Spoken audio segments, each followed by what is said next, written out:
देखिए, आज हम पढ़ाएंगे ADU। इसमें कहा गया है कि इंग्लिश जो पेपर है वो इंग्लिश में 9 नंबर लाना अनिवार्य है। और क्या 1/3 निगेटिव मार्किंग है। अक्सर बिहार का जो लड़का होता है वो इंग्लिश में कमज़ोर होता है। अब एक आध दो सौ में एगो होता है जो इंग्लिश कम से कम जानता है। बचपन से ही इंग्लिश में हम लोग को कमजोरी दिखाया। मैट्रिक में कहता है इंग्लिश में पास करो या ना करो, लेकिन यहाँ जो है ये कहता है बाबू साहब कि आपको 9 नंबर लाना है और आपने गलती किया तो 1/3 मार्क हम काट लेंगे। माने आपने 10 सही निकाला और 3 गलती हो गया तो आपको 9वें नंबर मिलेगा, 10 नंबर नहीं मिलेगा, इसका कहना। तो हम इंग्लिश में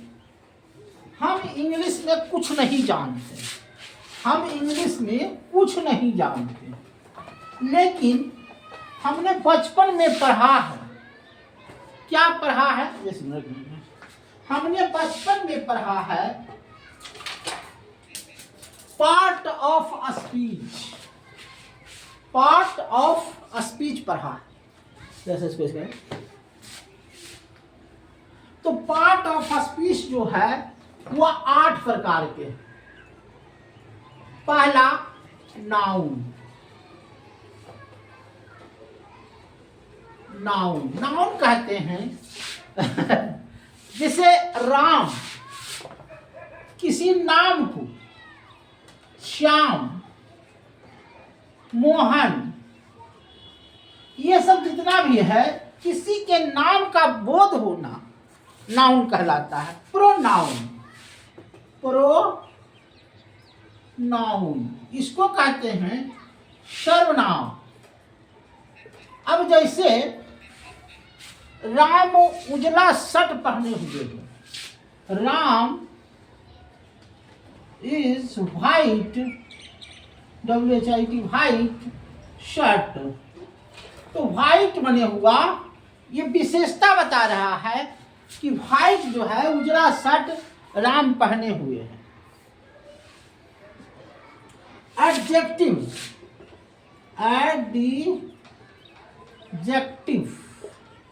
एडजेक्टिव का मतलब हुआ विशेषण। जैसे गाय क्या है? काली है, ब्लैक। तो काला शब्द कह रहा है कि उसकी विशेषता क्या है? गाय काली है।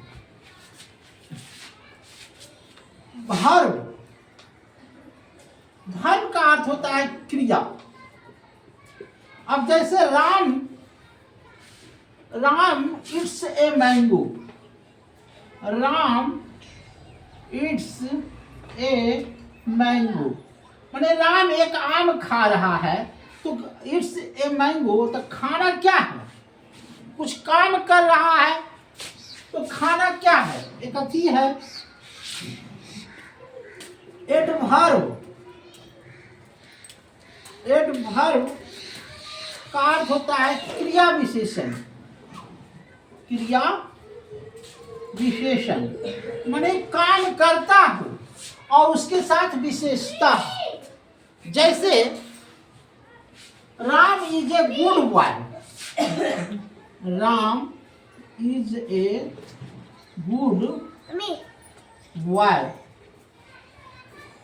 वाई क्लासरूम, मतलब उसकी विशेषता यह है कि अच्छा लड़का है ये है और पूरे क्लास में अच्छा है।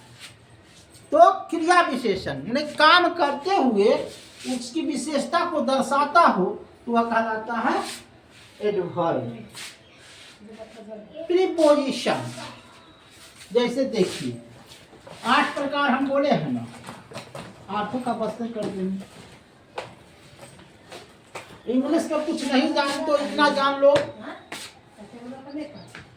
प्रीपोजिशन। प्रीपोजिशन का मतलब होता है संबोधन। इसे क्या, हे राम माने सैड राम, सैड राम, राम से पूछा। ये प्रश्न संबोधन का है। कंजक्शन, कंजक्शन का अर्थ होता है समुच्चय। जैसे द काव, काव का अर्थ हुआ पूरे गांव, गाय समुच्चय मतलब पूरे गाय जाति का समुच्चय हुआ। इंटरजेक्शन, इंटरजेक्शन, इंटरजेक्शन मतलब हुआ विस्मयादि बोधक। जैसे ये प्रश्नवाचक चिन्ह हुआ, ये पूर्णविराम हुआ, ये कौमा हुआ, ये डैश हुआ, तो विस्मयादि बोधक। ए बंद करो ना मोबाइल, बंद करो ना, उधर क्या पड़ा। उसी तरह से उधर क्या बंद कर। पहला हो गया सिंगुलर, सिंगुलर मतलब बॉय, बॉय गर्ल है नहीं, तो ये सिंगुलर लगा हुआ। उसके बाद हुआ प्लूरल, प्लूरल, प्लूरल मतलब हुआ बहुसंख्या, जैसे बॉयज गर्ल्स, बहुत सा हो गया।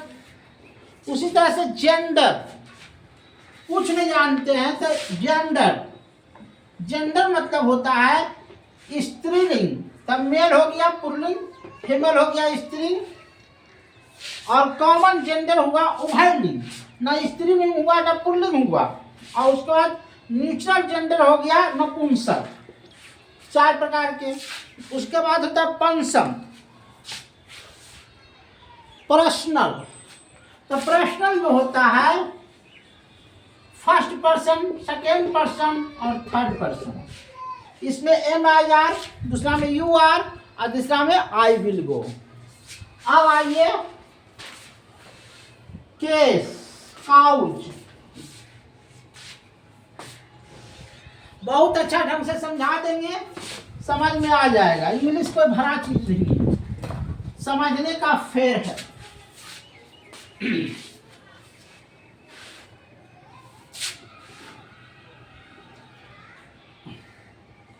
काउज नॉमिनेटिव और ऑब्जेक्टिव पैसिव। नॉमिनेटिव और पैसिव वॉइस, पैसिव कैसे। नॉमिनेटिव पैसिव मतलब होता है जैसे Ram is a good boy, Ram is a good boy. तो राम एक लड़का है, तो Ram is the better boy. Shyam, तो Ram is the better Shyam. माने तुलना किसी के द्वारा किया जाता हो तो उसको कहते हैं पैसिव वॉइस।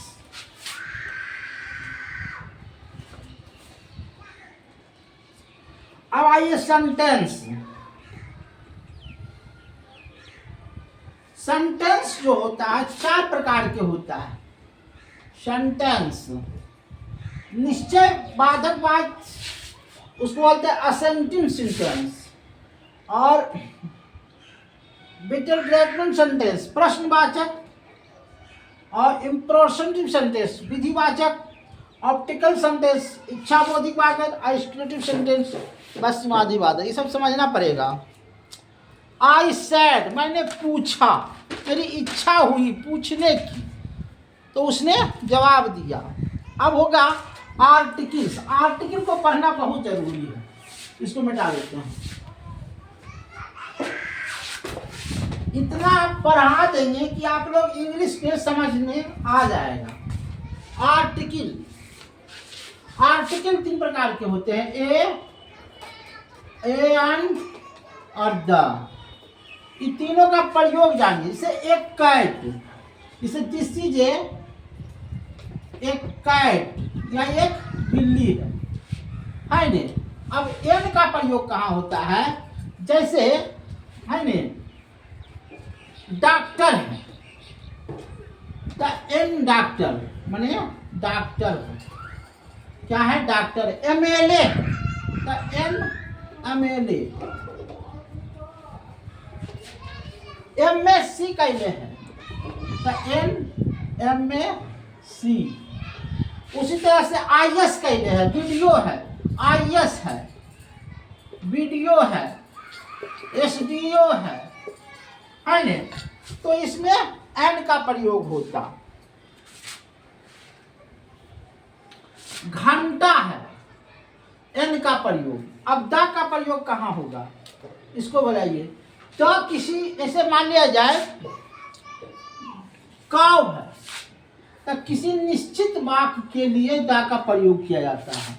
द एलिफेंट, हाथी, जानवर के लिए प्रयोग किया जाएगा है ना। तो इसमें ए एन द का प्रयोग कहाँ कहाँ हुआ जाता है। अब आइए इम्पोर्टेंट है प्रेजेंट टेंस, इसको मिटा देते हैं ना। तीनों टेंस में एक ही चीज काम करेगा, एक ही चीज बता देंगे, तीनों टेंस काम करेगा। एक है प्रेजेंट टेंस, ये जो है पहला होता है प्रेजेंट टेंस, दूसरा होगा पास्ट टेंस, तीसरा होगा फ्यूचर टेंस। दूसरा हो जाता है present imperfect tense, present imperfect tense. उसका होगा future imperfect tense, past imperfect tense, present perfect indefinite. तीसरा होगा प्रेजेंट परफेक्ट इंडेफिनिट। उसका होगा पास्ट प्रेजेंट इंडेफिनिट, सैलविच प्रेजेंट इंडेफिनिट। अब देखिए सबसे बड़ा होता है इस तीनों में फोर का प्रयोग आप कहाँ कहाँ कीजिएगा है नहीं। छोटा के लिए फोर का प्रयोग करेंगे और दिन समय के लिए सिंस का प्रयोग करेंगे। फोर हुआ जैसे 1 घंटा से कोई पढ़ रहा है, 1 घंटा से तो फोर का प्रयोग होगा। बहुत दिनों से कोई पढ़ रहा है तो फोर का प्रयोग होगा।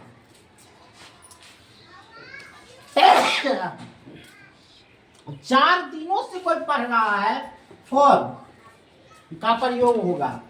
3 वर्षों से कोई पढ़ रहा है तो फोर का प्रयोग होगा। अब आइए सिंस का प्रयोग। सिंस का प्रयोग कहाँ कहाँ होगा?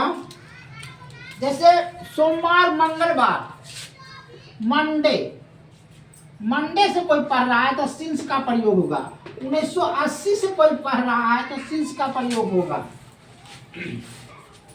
9 बजे से 9 o'clock से 10 बजे तक कोई पढ़ रहा है तो सिंस का प्रयोग होगा। लास्ट ईयर माने पढ़ने में लास्ट ईयर कोई पढ़ रहा है तो सिंस का प्रयोग होगा। ये फोर और सिंस का प्रयोग करने के लिए आप जानते हैं। अब आइए अंतिम में है वॉइस, एक्टिव वॉइस और पैसिव वॉइस। देखिए इसको समझा देते हैं।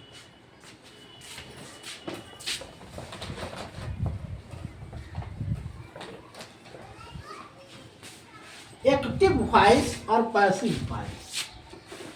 एक्टिव वॉइस जैसे Ram it's a mango, Ram it's a mango माने राम एक आम खाता है। अब यू है एक्टिव वॉइस। अब इसको पैसिव वॉइस में कैसे बनाएंगे? तो a mango it's Y Ram, माने राम के द्वारा एक आम खाया जाता है। ठीक है, तो ये तो सीधा हुआ एक्टिव वॉइस कि राम एक आम खाता है, लेकिन इसको उलट देंगे तो पैसिव वॉइस में राम के द्वारा एक आम खाया जाता है। अब आइए डायरेक्ट से इनडायरेक्ट, ये वो चीजें डायरेक्ट से इनडायरेक्ट। पहले डायरेक्ट को समझिए। He said, I am ill.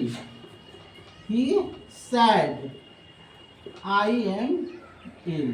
कहता है मैंने यह पूछा, वह पूछा, I am ill, मैं बीमार हूँ।